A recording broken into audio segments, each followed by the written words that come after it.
Halo, Assalamualaikum warahmatullahi wabarakatuh. Kembali lagi di channel ini. Video lalu kita ngomongin soal menghadapi rasa cemas. Jadi baru berhadapan, belum diatasi ya, baru ngadepin doang. Nah, ini bareng sama Zeno, lagi kebetulan lagi diasuh nih ya, Zeno ya. Ya. Nah, sekarang kita akan bahas ngomongin soal mengatasinya. Mengatasi rasa cemas tuh adalah tadi balik lagi gimana caranya supaya kita punya metode yang kita sendiri yang tahu gitu ya. Kita sendiri yang khas banget untuk bisa ngajak diri kita, narik diri kita ke here and now, ke saat ini dan sekarang. Nah, salah satu cara yang umum ya, yang biasanya dilakukan adalah yang betul nih kata teh, ini teteh-teteh meren ya, konsa atur nafas, tarik nafas dalam-dalam. Jadi kalau di psikologi itu ada yang namanya mindful breathing ya. Sengaja menyadari nafas. Kenapa? Kalau kita menyadari nafas yang sedang terjadi, kan nafasnya saat ini dan sekarang, nggak mungkin masa depan kan. Ketika kita sedang menyadari bernafas itu, diri otomatis akan diajak buat sadar dan datang hadir lagi diri kita ke kapan? Ke saat ini. Gitu.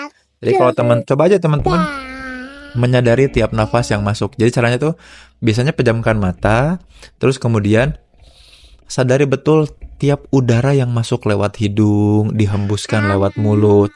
Nah, menyadari hal itu tuh kita lagi balik lagi ke sini. Jadi menyadari nafas tuh bukan bikin tenang, sebenarnya enggak, tapi bikin kita ke kondisi kesadaran, narik ke hal yang sekarang.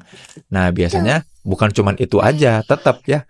Kalau udah ke here and now, ke kondisi saat ini, nah langkah selanjutnya adalah ngapain. Nah, jadi bergantung dengan objek cemas. Nah, ini ada cerita ke Kak Nuri juga benar ya. Kalau saya pas tiba-tiba cemas, narik napas, itu ngajak ke here and now, mengulangi-ngulangi sampai relax, itu betul.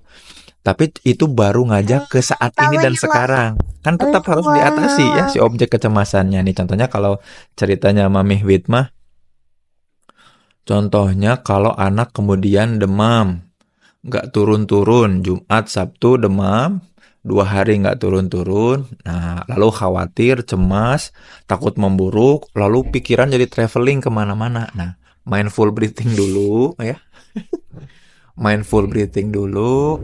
Nah, udah mindful breathing, hasilnya adalah here and now kan ya, saat ini dan sekarang. Nah, baru langsung oke, apa yang bisa dilakukan segera.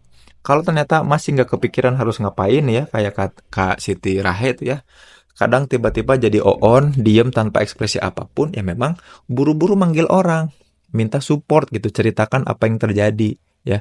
Makanya kalau kata Mami Wid ya, Mami Wid ini bilangnya katanya, karena merasa pasti disuruh observasi 3 hari dulu, tipes, tapi gimana sedangkan posisi masih mudik, lihat tiap lihat termometer ada rasa panik ya, nanya ke beberapa orang. Nah tadi jadi salah satu bentuk action adalah minta support ya, nyari support, nyari dukungan, itu juga proses penting dan bagus ya, harus dilakukan tuh kayak gitu ya. Jadi itu yang kemudian harus diatasin kalau kemudian mulai rasa cemas ya. Tapi balik lagi nih, sebelum kita mengatasi cemas, memang kita harus menghadapi dan menyadari si cemasnya dulu ya. Nah, biasanya itu dilakukan dengan cara apa yang kemarin?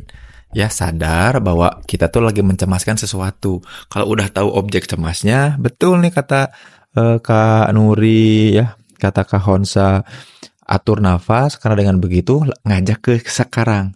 Karena kebanyakan orang yang kemudian lagi panik atau cemas itu, apalagi kalau dapat panic attack. Panic attack tuh membuat kita otomatis sesak, tersengal-sengal. Bawaannya tuh buru-buru, adrenal memuncak kan, detak jantung dan nafas otomatis jadi tersengal-sengal. Makanya bukan cuma buat relaksasi sebetulnya, kalau mindful breathing tuh ngajak kita ke here and now gitu ya. Dan setelah itu apa? Setelah masuk ke fase here and now harus ada action. Jadi gini, kalau teman-teman kemudian cemas, takut akan sesuatu di masa depan, udah dikembalikan ke masa kini dan sekarang, tapi sama sekali nggak ada actionnya, ya itu mah bahaya ya. Karena aksi itulah yang kemudian menuntaskan. Jadi mindful breathing, nafas itu memang bikin kita relax, bikin kita tenang dan damai. Tapi bukan berarti selesai. Nah, ada orang yang kemudian, nggak apa-apa deh. Yang penting aku lebih tenang. Enggak, mestinya harus ada action.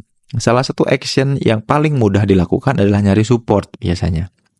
Makanya kalau kita lagi panik atau nafas, buru-buru cari teman, minta temenin dong, aku lagi pusing sesuatu. Nah, ceritain apa objek ininya gitu ya, apa objek cemasnya, objek takutnya.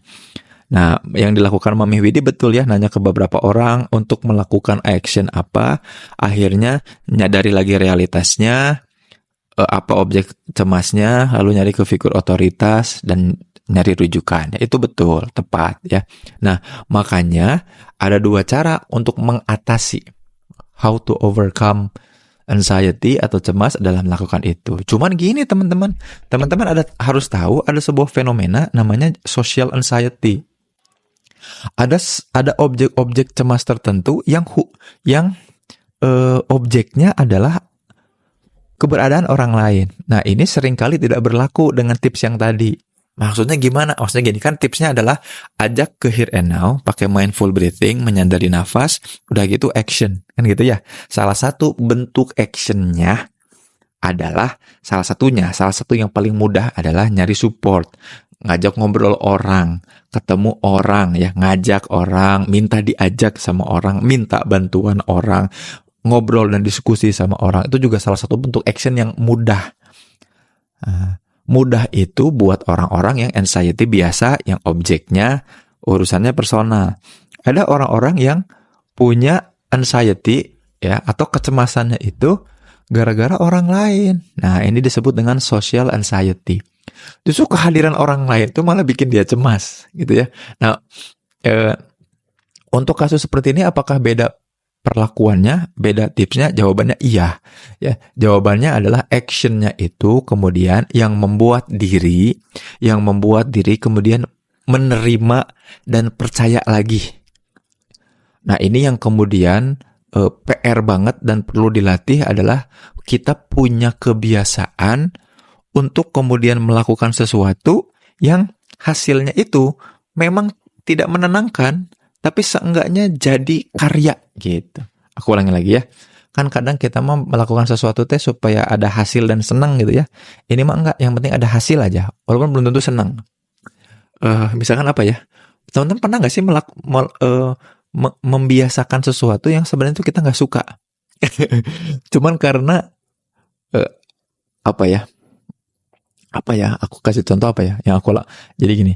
Yang aku lakukan adalah yang aku lakukan adalah kemudian merapihkan sesuatu yang di sekitar meja kerja tuh ya. Aku tuh sebenarnya nggak jadi beres-beres atau bersih-bersih itu jadi kebiasaan tapi bukan kesukaan. Mudah-mudahan sampai sini teman-teman paham ya. Aku pada akhirnya punya kebiasaan bersih-bersih tapi bukan berarti itu suka. Aku pengen punya kayak tadi tuh jenis action di mana kalau aku dapetin suatu saat, mudah-mudahan tapi enggak juga ya, sejauh ini belum. Kalau dapet social anxiety, aku punya kebiasaan yang membuat aku kemudian mempercayai diriku seutuhnya. Nah, teman-teman juga perlu ngelatih kayak hal-hal kayak gitu, yaitu apa? Membangun kebiasaan. Makanya kalau social anxiety mah berat ya kalau teman-teman, tapi dan ini jarang sih sebenarnya orang-orang kena social anxiety itu ya, kecuali ada kasus trauma tertentu ya. Kalau teman-teman punya kasus itu, buru-buru ke konseling, ke Synthesia Wellness aja. Tapi untuk mencegah ini mah ya, untuk usaha preventif, kita harus punya kebiasaan yang menghasilkan walaupun kita tidak menyukai apa yang kita lakukan gitu ya. Misalkan teman-teman gak suka baca jurnal, kalau aku bahkan suka ya baca jurnal. Mulai biasakan baca. Teman-teman gak suka misalkan meronce, ngejahit, menyulam, pokoknya kegiatan yang monoton yang aku gak suka. Nah, tapi mau gak mau kita harus mulai membiasakan yang ada karyanya tuh. Kayak gitu. Kalau aku biasanya beres-beres hal kecil, perintilan, masukin, keluarin, beresin, repihin, itu tuh gak aku sukai, tapi jadi kebiasaan yang memprevensi, mencegah kalau suatu saat aku punya social anxiety, itu membuat aku cepat recovery dan feeling betternya. Kalaupun ternyata selama ini nggak dapet social anxiety, itu yang cegah aku buat dapetin social anxiety. Nah, kayak gitu ya. Kecemasan yang bisa jadi diakibatkan karena relasi kita sama orang-orang tertentu. Apalagi seorang Zen Permana, aku mah sering banget ketemu sama orang. Nah, makanya ada kemungkinan besar atau rentan aku tuh buat dapat social anxiety. Tapi dengan memaksa untuk punya kebiasaan yang tidak aku sukai, tapi menemukan hasil karya, walaupun aku nggak suka, itu tuh mencegah aku punya social anxiety. Nah, mudah-mudahan video ini ngebantu teman-teman untuk melakukan itu ya. Nah, di sini menarik juga ada yang komentar di YouTube yang nanya nih, ini mudah-mudahan bisa kejawab sebentar ya.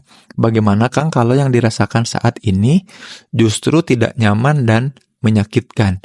Ya mau nggak mau ada prosesnya. Proses apa? Proses menerima ya. Jadi karena gini, tiap kali ada perasaan tidak nyaman dan menyakitkan, kita pengen menghindari dan lari dulu. Padahal kalau hal itu secara ya kalau fisik makan otomatis tubuh kita ngajak kita menghindar. Kalau psikologis mah kita nggak bisa menghindar, nggak bisa lari kemana-mana, dia selalu stay within ourselves, stay inside. Si kesakitan sama luka itu nggak bisa dihindari. Padahal respon utama kita menghindari. Maka mau nggak mau harus diterima dulu. Aku lagi sakit, pedihnya, lukanya, seseknya, itu tuh harus disadari dulu. Nah, makanya tadi balik lagi. Ketika kita cemas, khawatir, takut, dan mengalami ketidaknyamanan, harus kita terima dulu, ya. Harus kita sadari dulu, lalu kita terima, nah baru diatasi. Makanya, cek lagi video menghadapi rasa cemas, kan arahnya sebetulnya ke sana. Kesadaran dulu, mengenali, mengidentifikasi apa yang terjadi, nah baru di video ini tadi ya, aku udah jelasin soal bagaimana punya kendali lagi atas diri. Sampai jumpa di video selanjutnya. Ada pertanyaan baru lagi buat teman-teman. Kalau ada yang mau ditanyakan atau dikomentarin dari video ini, silahkan drop di kolom komentar atau nanti di reply kalau dapat linknya di broadcast Instagram. Sampai jumpa ya. Assalamualaikum warahmatullahi wabarakatuh.